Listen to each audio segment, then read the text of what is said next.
नमस्कार दोस्तों। देश के गृह मंत्री अमित शाह ने इलेक्टोरल बॉन्ड पर मुंह खोला है और कुछ अंट-शंट बोला है। पहले एक बार सुन लेते हैं कि उन्होंने क्या कहा है। उसके बाद ठोस तथ्यों और दस्तावेजों के आधार पर आपको बताऊंगा कि सच्चाई क्या है। मैं किसी भी मंच पर किसी भी व्यक्ति से चर्चा करने के लिए तैयार हूं। इलेक्टोरल बॉन्ड ये भारतीय राजनीति में से काला धन समाप्त करने के लिए लाया गया। अमित शाह कह रहे हैं कि इलेक्टोरल बॉन्ड को भारतीय राजनीति से काले धन के वर्चस्व को समाप्त करने के लिए लाया गया था, लेकिन इलेक्टोरल बॉन्ड की मिनिस्टीरियल प्रोसीडिंग की ये फाइल तो कुछ और ही कह रही है। इस फाइल में इलेक्टोरल बॉन्ड पर ministry of defence, department of revenue और आरबीआई आदि के बीच हुई चर्चा, सवाल जवाब और मीटिंगों की प्रोसीडिंग है। इस महत्वपूर्ण दस्तावेज को पूर्व कमांडर लोकेश बत्रा ने आरटीआई के जरिए हासिल किया है। इस दस्तावेज का लिंक मैं डिस्क्रिप्शन बॉक्स में डाल दूंगा। इसके अलावा इलेक्टोरल बॉन्ड का जो डेटा चुनाव आयोग की वेबसाइट पर पब्लिश हुआ है उसका लिंक भी मैं डिस्क्रिप्शन बॉक्स में डाल दूंगा, ताकि ये दोनों ही वेरीफाइड दस्तावेज आप एक ही जगह पर देख पाएं। अगर चैनल को आपने सब्सक्राइब नहीं किया है तो सब्सक्राइब कर लीजिए। मैं हूं राजकुमार, आप देख रहे हैं प्रोपगेंडा बस्टर। वर्ष 2017 में जब मोदी सरकार इलेक्टोरल बॉन्ड योजना को लाने की तैयारी कर रही थी तो इलेक्टोरल बॉन्ड स्कीम का एक ड्राफ्ट आरबीआई को भेजा गया और आरबीआई से उसकी प्रतिक्रिया, उसका रिस्पांस मांगा गया। आरबीआई ने 30 जनवरी 2017 को joint secretary minister of finance को एक मेल किया, जिस मेल में आरबीआई ने इलेक्टोरल बॉन्ड को लेकर कई आपत्तियां जाहिर की। आरबीआई ने फाइनेंस मिनिस्ट्री को लिखे अपने मेल में साफ साफ कहा कि इलेक्टोरल बॉन्ड पीएमएलए यानी prevention of money laundering act की मूल भावना के खिलाफ है। यानी आरबीआई साफ साफ कह रहा था कि इलेक्टोरल बॉन्ड के जरिए काले धन को सफेद किए जाने का खतरा है। आपको बता दूं कि मनी लॉन्ड्रिंग काले धन को सफेद करने की प्रक्रिया है, जिसमें इलीगल तरीके और सोर्सेज से जोड़े गए धन को क्लीन और लीगल सोर्सेज में बदल दिया जाता है। आरबीआई ने अपनी मेल में फाइनेंस मिनिस्ट्री को यह भी कहा कि सरकार का जो ऑब्जेक्टिव है कि चंदे में पारदर्शिता लाई जाए, वो भी इलेक्टोरल बॉन्ड के जरिए पूरा नहीं हो पाएगा। सरकार ने इसके जवाब में बहुत ही गजब की बात कही। सरकार ने कहा कि इलेक्टोरल बॉन्ड का कोर ऑब्जेक्टिव डोनर की सीक्रेसी है। अजब ही स्थिति है। आरबीआई समझ रही है कि इलेक्टोरल बॉन्ड लाने के पीछे सरकार का कोर ऑब्जेक्टिव चंदे में पारदर्शिता है। बजट डिवीजन कह रही है कि कोर ऑब्जेक्टिव डोनर की सीक्रेसी है। अमित शाह जी कह रहे हैं कि कोर ऑब्जेक्टिव भारतीय राजनीति से काले धन को समाप्त करना है। चतुर घोड़ा, घोड़ा चतुर, चतुर घोड़ा, ऐसे कैसे चलेगा? या तो चतुर बोलो या घोड़ा बोलो। ऑन रिकॉर्ड दस्तावेजों में कुछ और, इलेक्टोरल बॉन्ड का जो डाटा सामने आया है उससे जो खुलासे हो रहे हैं वो और ही कहानी कह रहे हैं और मंचों पर भाषण कुछ और ही दिए जा रहे हैं। ऐसे कैसे चलेगा मोटा भाई? आरबीआई ने यह भी आपत्ति जताई थी कि इलेक्टोरल बॉन्ड की जो स्कीम है ये आरबीआई एक्ट के सेक्शन 31 के खिलाफ है। अगर सरकार इस एक्ट में संशोधन करती है तो एक गलत उदाहरण सेट करेगी। सरकार ने बहुत ही एरोगेंस के साथ इसको रिस्पॉन्ड किया।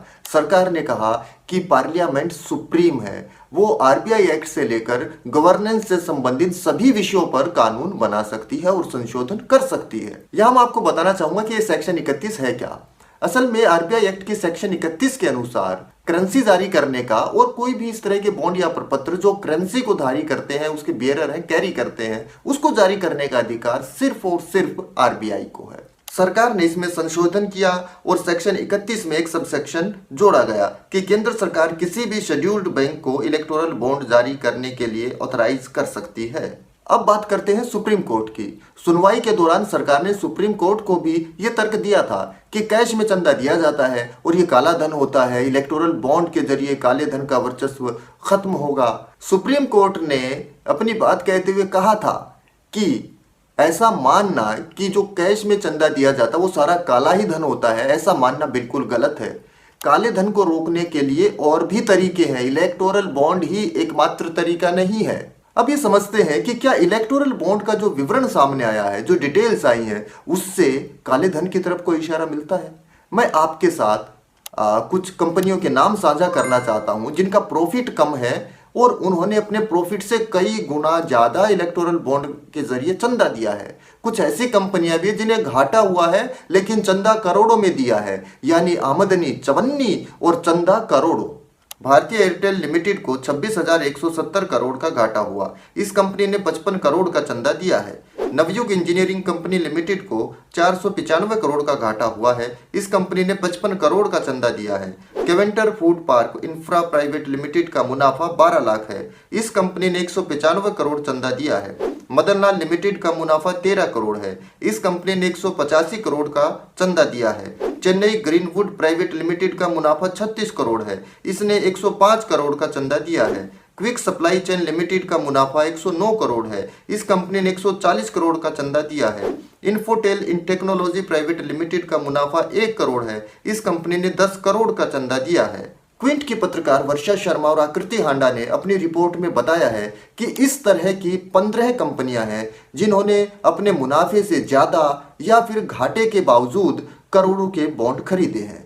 अब एक और इनसाइट मैं आपके साथ साझा करना चाहता हूं, जिससे आपको थोड़ा ये अनुमान भी लग जाएगा कि जो बड़े बड़े उद्योगपति हैं देश के, अंबानी अडानी वगैरह, उनके नाम इलेक्टोरल बॉन्ड की सूची में क्यों नहीं है।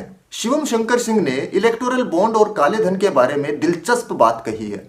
शिवम शंकर सिंह भाजपा में डेटा एनालिस्ट और कैंपेन हेड रहे हैं। शिवम शंकर सिंह का कहना है कि इलेक्टोरल बॉन्ड उन कंपनियों के लिए लाया गया था जो डायरेक्टली कम समय में भारी मात्रा में काला धन जनरेट नहीं कर सकती हैं।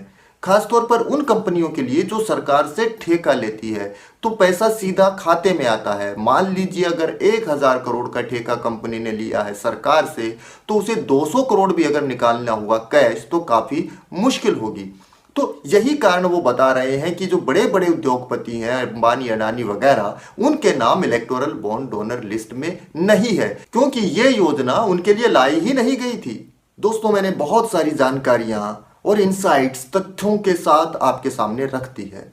अब फैसला आपका है कि आप क्या सोचते हैं, क्या समझते हैं, अपना ओपिनियन क्या बनाते हैं। और अगर आप चाहते हैं कि तथ्यों के साथ सटीक और सही जानकारी आप तक पहुंचे, तो इस चैनल को सब्सक्राइब कर लीजिए। नमस्कार।